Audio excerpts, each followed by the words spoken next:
Hello. Where's Troublemaker? There she is, making everyone think. It's like holding a koala bear. That's it. Alright, so what's been going on here? Cool.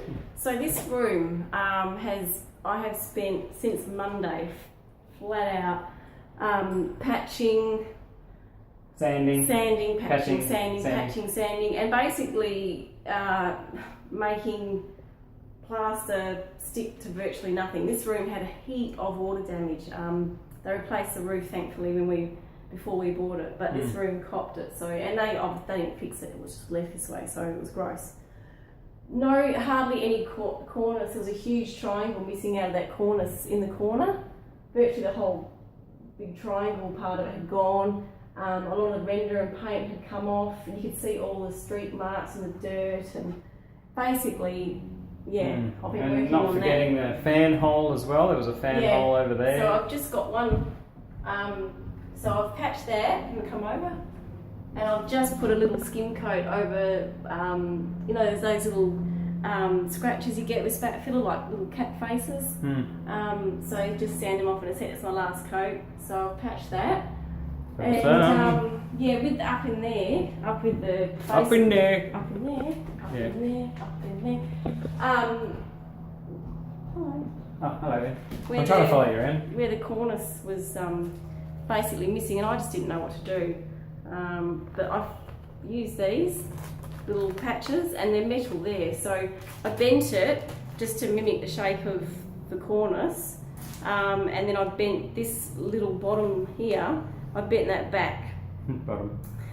on a 90-degree lip, just so that then you get that shape of the cornice, and then of course it curves around. So I've done that, and I've just built up the spat filler, sanded it back, built it up, sanded it back, built it up, it's looking good. It back. So, and the walls were yellow as well. Yeah, so I've painted them all white. So painted them white, which looks a bit better.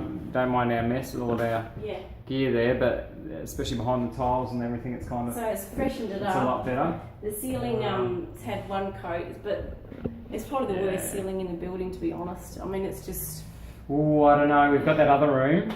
Well, no, the other room is new jet rock ceiling. This is horsehair. Yeah, true. And Old it's school. wavy, and like when you try, I've put one coat on with the roller, and you've just basically got to get the brush in there as well, because there's that many divots that you can't even roller it properly.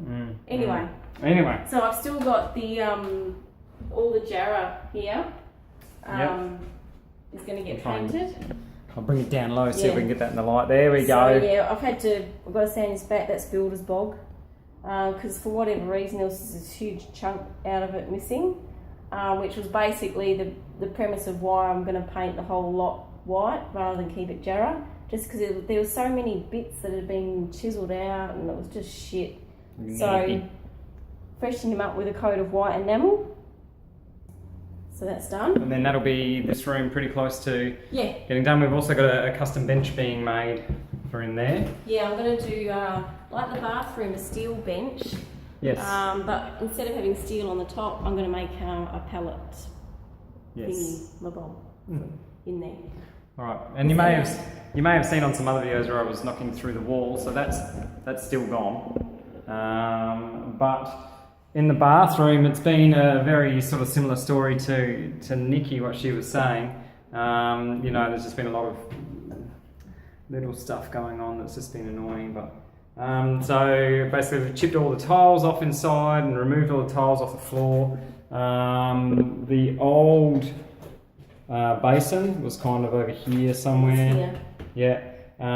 Because of the disabled regulations, where the toilet's going to be, which is just sort of over there behind Nikki, there needs to be a certain swing room and everything like that. So I've had to cut the floor up and move the basin pipe into the wall. So the old doorway.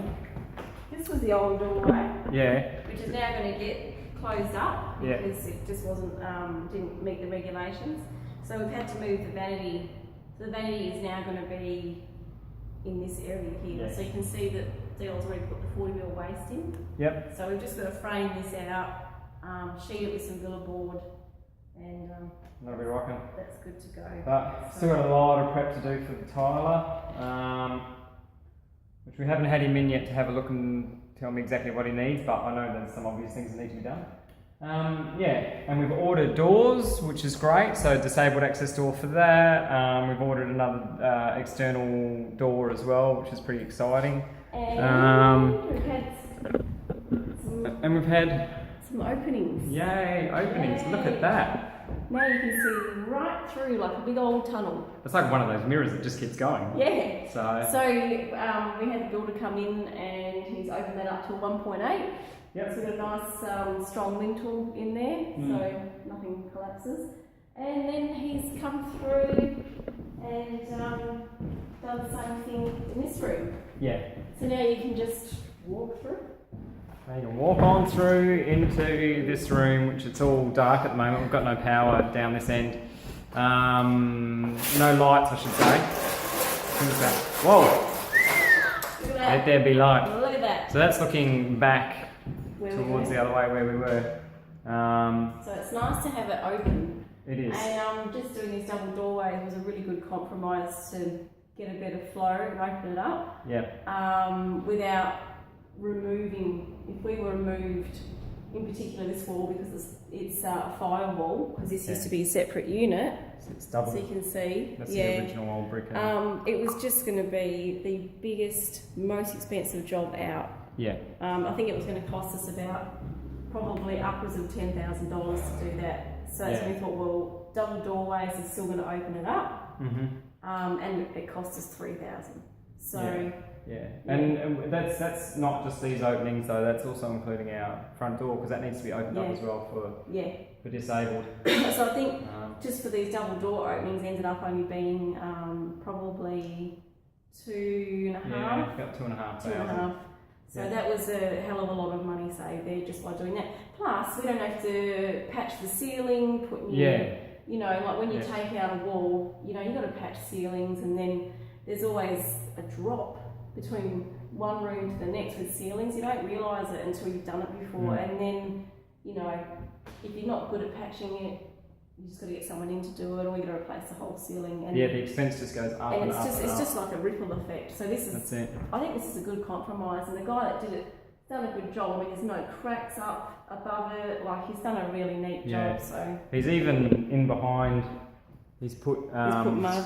He's put cement in here, so the bricks were touching on the front of the steel, but they weren't quite touching on the back. So whether it cut on an angle or what, I don't know. But he's actually filled that up with mud just to give it a bit more strength, and he's done that through all of them. And one of those funny but interesting things that happens when you take out a wall is the height here. There's about a 20mm difference between this floor to that floor, but we expected it because just around the corner where there's another hallway, we can feel it when we walk down it. It's like a little ramp, so we kind of expected it. And because we've done this crap before, we again expected it. And the builder didn't leave all this rubble and stuff. That's me knocking things out to then install timber later on and do some structural changes underneath. So that's good. So some exciting things are happening. It's great when you pay people and they can actually do stuff. Yes. It is good. I'll do another update when I've finished that kitchen and done my little pallet bench with some cute stools. Awesome. I'm going to walk back through this way again so you can... So everything's opened up now. We can't lock the dogs out. No, I can't lock the dogs out of anywhere now. We've got full range. So. That's it. Keep saying as if we've IKEA'd it so you can only walk through one way eventually. You can only walk through one. Also, these blonde bricks up here, just a little tidbit. See, we tried to kind of match the bricks up there with a bit of stain. That one there's not so good. But this one's good. The blonde brick here, that one's a little bit for me. So that's good. So, that kind of goes in with these, that sort of colour. So we're going to try and stain that. So, And we've also, behind Nikki there, we've also put a sealer on the wall. So about halfway up that wall, you can sort of see. You can see it. Yeah, you can see it. It's a bit more defined, and then it's really dusty and So you can see it. That's it. So, I don't know if I showed you that last time. Bender's been. So. So he's been and done it. So interesting things are happening. And if I keep spinning around, I'll make everyone sick. So, alright, that's it from us. We're out of here. Till next time.